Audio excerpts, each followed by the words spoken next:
In today's news, it is done, officially done. The first of many crypto regulatory frameworks is done and ready to be signed into law.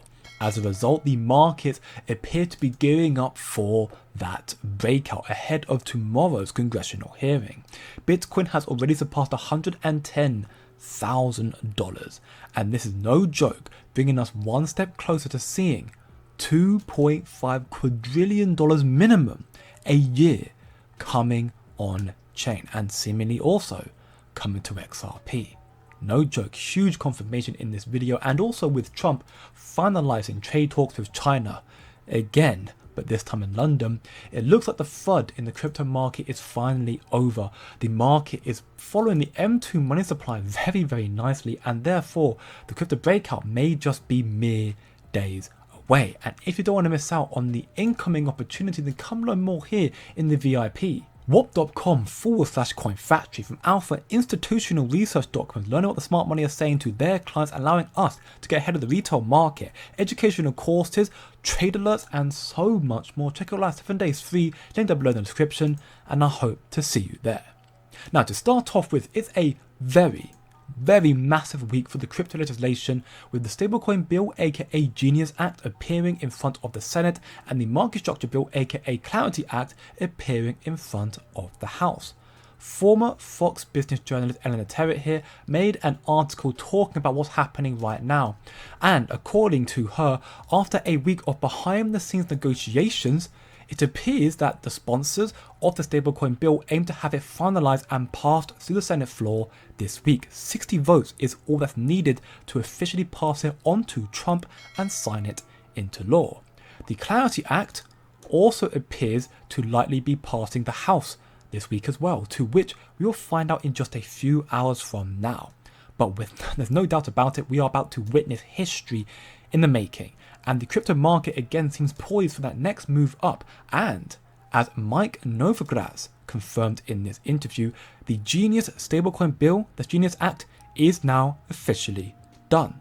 So it's not a matter of if, it's a matter of when, and it's very, very close. This week, seemingly, it will be passed into law. Therefore, the next leg of the bull run is almost upon us. Listen closely. Okay, so there's like two bills Congress is batting around that would be like crypto bills. The first is the Genius Act, the stablecoin bill. That's broadly done. Right. And the second is the market structure. So the Genius Act, let's talk about that for a minute. I'd love your take on like what's going on there. So just earlier this week, at the time of recording, there was a vote in the Senate.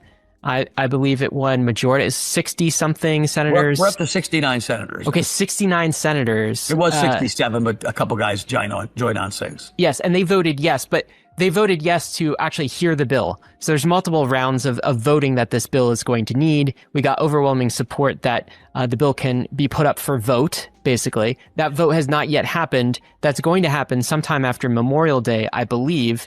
And is it like your expectation that we've got the votes, it's going to pass? It's done with it would take a really surprising lightning bolt from somewhere we're not seeing to sink it. Okay. It is broadly done. So it's done. You can 99% it. It's in the can. It's done 99%. And that's good that it's coming from the Senate, because it's harder to get things through the Senate versus the House. And it has to be kicked back to the House and voted on there, of course, right? And the whole kind of like, legislative process that would go through. But the Senate was the hard one. So what's the difference between basically the Senate a year ago and the Senate of today? I think we're pretty clear on the Republican side, but why we are set up as the crypto industry well is Democrats realized too late in the election, they should have listened to yours truly, at least in this one quote, which I stole from someone else, by the way. Whoever gave that quote on Twitter the first time, or on X, thank you. But it was, there are more people that own crypto in America than own dogs. And I at least amplified that. I got no credit. I was like, listen, and the Democratic Party become the party against dogs. I was like, guys, what are you doing? Crypto is beloved by so many people. Like, it should be a bipartisan technology, not a political weapon. And the Dems got it late, and they tried to scramble, but they were so scared of their own shadows. And Elizabeth Warren had held hostage this party. They got angry at her.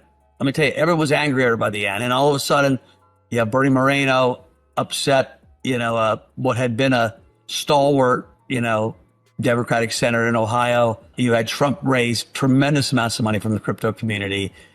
The crypto community and the tech community became synonymous almost, and they all shifted to the right. And so if you looked at the aftermath of the election and you sat with Dems, which I did, they all thought, oh, crypto actually might have cost us the election. And so they don't want to make that mistake again. Yeah. The smart people are like, we want to get crypto off the agenda. We're not probably going to win it, but if we pass these two bills, there's nothing to talk about. The stablecoin market could quickly explode to $2 trillion, according to this post here from Chad, taken from Ellen Tevet's post we saw earlier.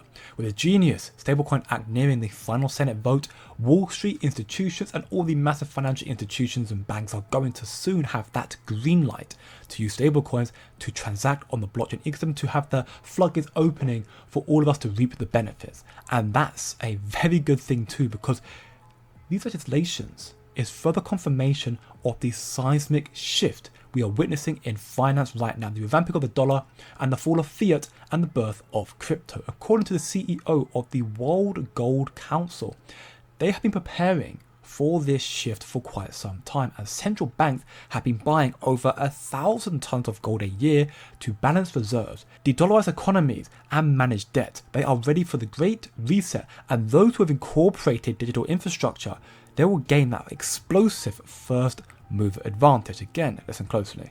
Gold is the ultimate safe haven. I think over the course of the last 3 years, central banks have been buying roughly over 1,000 tons per year over the last 3 years. And the question is, who's been doing it and why? Most of the central banks that have been doing the buying are, shall we say, developing ones, or ones to the east of Dubai, shall we say. And the reason I think they've been doing it are a combination of rebalancing their reserves. They are diversifying their reserves, much like you would your own personal portfolio. Let's not overcomplicate things. Some may have been de-dollarizing, as we hear about, but I think the majority of it they've been buying to offset the risks from the ever-growing levels of debt in the world. Now, there is $73 trillion worth of sovereign debt in the world, and that number is going to go up by 14 trillion this year. And it feels like we are very close to a point at which servicing that debt becomes unsustainable, then you are left with very few things in the world that you want to own other than gold. Some of these huge financial institutions include the likes of DTCC, to which DTCC processes 2.5 quadrillion, so $2,500 trillion a year, which is nuts. I can't even put into words how insane that is. And they're even acknowledging that the future of finance is on chain. They are helping redefine capital markets by transforming or transitioning from legacy infrastructure to a blockchain-powered future. But how does this all reference to XRP, you're asking? Well, this is part of the quiet revolution that many are unaware of or ignorant to. A newly uncovered DTCC patent has explicitly named XRP as well as XLM as tools in a future-facing system of tokenized liquidity. Most people just don't realize it yet, but Wall Street's most powerful clearing houses are preparing to overhaul how money moves, but do it quietly.